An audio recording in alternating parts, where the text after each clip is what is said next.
Reddit, what dark secret are you hiding from everyone? I witnessed my fiance's suicide last year.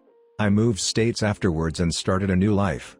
My co-workers, clients, and new friends call me the sunshine of whatever room I walk into, but I'm completely dead inside. Even though I choose to fake it, I resent them for not seeing how fucked up I am. Last Christmas Eileen, my sister, and I don't have the same father and are technically half-sisters. My sister's biological father tried to start a relationship with my mom that resulted in a pregnancy and ultimately didn't work out.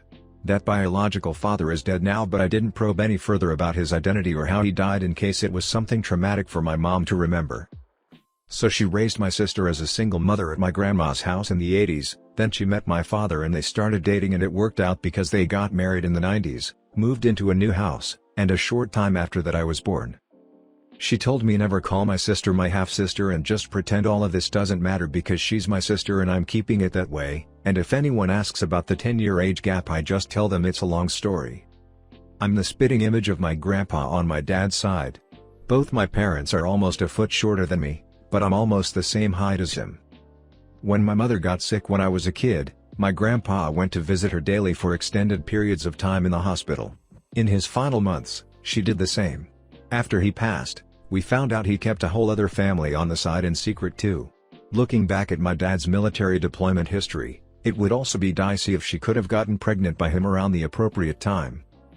Based on a collection of various hunches, I'm fairly convinced I'm the product of an affair between my mother and supposed grandfather. More disturbingly, this would probably be one of the most lighthearted revelations about my family. When I was 16, I conspired with a heroin addict I met online to help me off myself with heroin and dump my body in a dumpster in exchange for my valuables. I lived in a small town and he was in a bigger city where my school had an upcoming trip. We planned for me to slip away during the trip and meet up with him to do the deed. He chickened out last minute and ghosted me. When I was young, probably around age 9 or 10, I was walking home with my dog from a house around the block when he cut the corner and walked diagonally through the yard of this super mean old lady who lived at the end of your street. She was in her yard at the time tending to these really fancy looking rose bushes she had growing in beds along the border with her neighbor. My dog was a very friendly golden retriever who didn't even really come near her and certainly didn't do anything threatening, but she sprayed the fuck out of him with some kind of insecticide or other chemical she was using on her roses. I ran back home with the dog and hosed him off. He coughed a bunch, but seemed otherwise fine. I didn't tell my parents because somehow I thought I was going to get into trouble for letting the dog walk in her yard. I'm glad I didn't tell them, though, because I decided that night to sneak downstairs, out the half-bath window, and down the street to her yard where I cut down every goddamn rose bush I could get my hands on. When I was younger I lived with my grandmother. Not long after I turned 18 her health started to decline, that sort of decline that means she won't be around for much longer. Over the months I did my best to take care of her. Getting her to the hospital when she needed, and other things. We had someone coming every day to help her with things I couldn't. Well, what my family doesn't know is that the night she passed, I was in the living room watching TV. My dog was in bed with my grandma, and I started to hear him whimper and bark.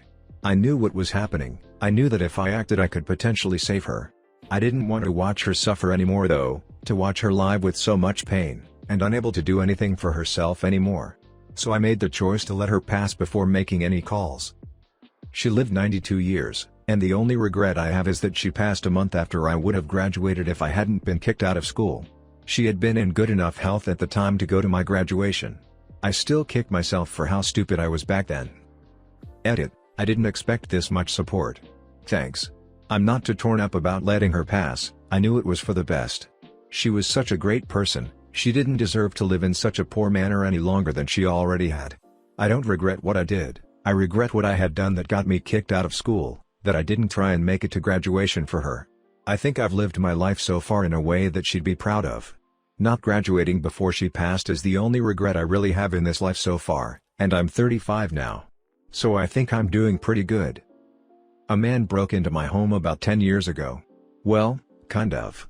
He knocked, I answered the door, and he pushed his way in. He spoke about the 4 horsemen of the apocalypse and tried to extort me for protection or he and his brothers of doom would come and kill me. He was huge. Ex-Navy, if he was to be believed. Drunk as hell, hand covered in blood holding a broken bottle. I was terrified. I told him to leave. He wouldn't. He was getting aggressive. I told him I would splatter his brains against the wall if he didn't. I didn't have a gun at the time. Anyway, he didn't leave. I went into my kitchen and grabbed a knife and sliced at him a few times. He staggered away, seemingly okay. I assumed he was alright, just wounded a bit. I never saw him again. A neighbor told me days later a man was found dead, some wounds on his arms. I can only guess he bled out, but I never got questioned, somehow. There was a lot of blood in and around my house.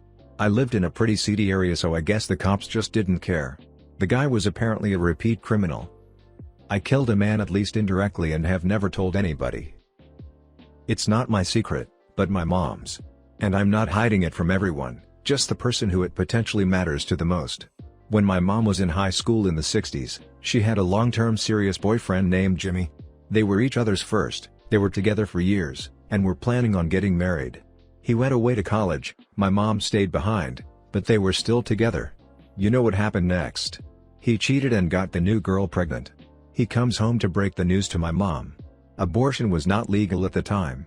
He basically says that he wants to be with my mom, but he has no choice but to marry this other girl. My mom was devastated. Here's the secret, my mom was also pregnant by him, but hadn't told him yet. She decided she wasn't ever going to tell him. Jimmy went on to marry the other girl and never knew my mom was also pregnant. She told me that she later threw herself down a flight of stairs to cause a miscarriage. My mom actually reconnected with Jimmy during the early days of Facebook. She didn't have an account, but asked me to look for him using mine. He was still married to the same person. My mom was married to my dad. They wrote to each other for a while, using my account. Signed their messages saying I love you. My mom passed away a number of years ago. I think about this knowledge I have that Jimmy doesn't. This major life event thing that he doesn't even know happened. That could have changed the trajectory of many lives. I'm certainly not going to tell him. It's not my secret to tell. Edit, there seems to be a part of the story that I didn't make clear enough. My mom had a miscarriage and never had that baby. It was an intentional miscarriage by throwing herself down the stairs. Jimmy is not my father. I was married for 13 years to my best friend. We had what I thought was a great, easy marriage. One day our 5-year-old daughter told me he was having her perform oral sex on him.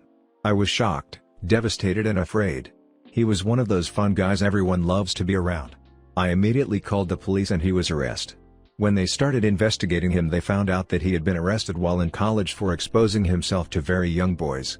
He only got a slap on the wrist that time because he came from a very wealthy family. One of his uncles was governor of the state we lived in. I was so ashamed I told our friends that he had an affair and moved away. But the truth was that he was in prison for 5 years. I picked up the pieces, sent our daughter to therapy and spent the next 15 years being a mother. Paying for private school, cool trips, etc. She was my life. Then when she went to college he reached out to her over Facebook. When I saw she was communicating with him I was shocked, devastated and afraid all over again. I called and told her that she was an adult but I thought she should be careful because he's not safe. She hung up on me and has not spoken to me since. That was 4 years ago. I send her $40,000 a year still to pay for her medical school. It's all been almost unbelievable. Thank you for allowing me to share it here. One of my closest coworkers, who is an integral part to our very large corporation, killed a man in his late teens and threw the body in a lake. He only got off on a technicality. I work remotely so I don't build a lot of personal relationships with people I work with regularly. I googled his full name. It freaked me out at first. But I've kinda gotten over it. I wonder if anyone else knows. It happened 40+ years ago. He will retire soon and then I might ask another coworker about it. I just don't want to stir the pot. When I was around 5 or 6, my mom and dad were fighting just about every day. Well, I was napping on the couch when my mom came in very upset and she shook me awake. She asked me if I saw the girl my dad brought home.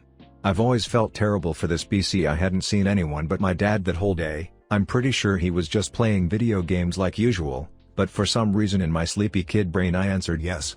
I said she was with him in their room.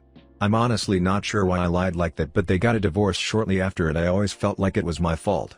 Until I recently found out my little sister is actually my half-sister, but that's a whole other story. Edit. For clarification, my dad had been cheating with my mom's sister and my mom was cheating with one of their friends to get back at him. She thought he was cheating with a different girl but found out later it was my aunt. Honestly, their relationship was on its way out. I don't feel bad about it now since a few years ago we found out my little sister is my half-sister from the affair my mom had. This first part isn't exactly dark, but when I was a kid around 9 or so my cousin who was 12 at the time would make out with me. I didn't really know better at that age but thought I'd be in trouble if I talked about it. For whatever reason about 6 years went by before I saw him again and it was never brought up. Never mentioned. He was like a totally different person. I sometimes wonder if it even happened. My memory isn't very reliable and it was so long ago now. I'm in my 20s. Fast forward a little bit more and I found out he died a couple years ago while cleaning a gun. Accidentally shot himself. My great aunt, who's his grandma and who basically raised him, believes wholeheartedly that it was an accident. But I suspect it wasn't. He grew up around guns and knowing how they work and how to empty them and everything. I find the odds that he accidentally forgot to empty the chamber pretty low. I also know he was struggling with depression and brain damage from a car accident a year prior. But I won't tell my aunt any of this. I think it would break her heart. Edit. About the first part, I don't really know how I feel about it nowadays. It's just a thing that happened. I struggled with some weird, negative emotions about it for a while but it's so far gone in the past and I live half a country away that it's easier to just not think about it. About the second, I know accidentally shooting yourself is more common than it seems but I have plenty of reason to believe it was suicide. I don't really want to break down the paragraphs of details but he had a pretty massive accident a year prior leaving him with brain damage, and it messed up a lot of his goals in life. That plus the depression he dealt with and other factors, I think it was suicide. I hope it wasn't. Everyone in my family is nagging me with the fact that I don't want to date girls anymore and think that I'm strange or gay. But I lost my girlfriend which I assume I could have a good life with her. She committed suicide and I never talk about that with them. I know I can speak with some members of my family but my parents are different. Edit. Thank you so much guys for your kindness, but I don't want to discuss that at the moment with someone. It will bring back some memories that will make me more depressed than before. It's like there's a hole inside me and the happiness leaks out of me faster than I can ever hold it. I've felt this way since about 12 years old. Counseling. Medication. Changing everything in my life. None of it has mattered. Every day I wake up and have to decide not today,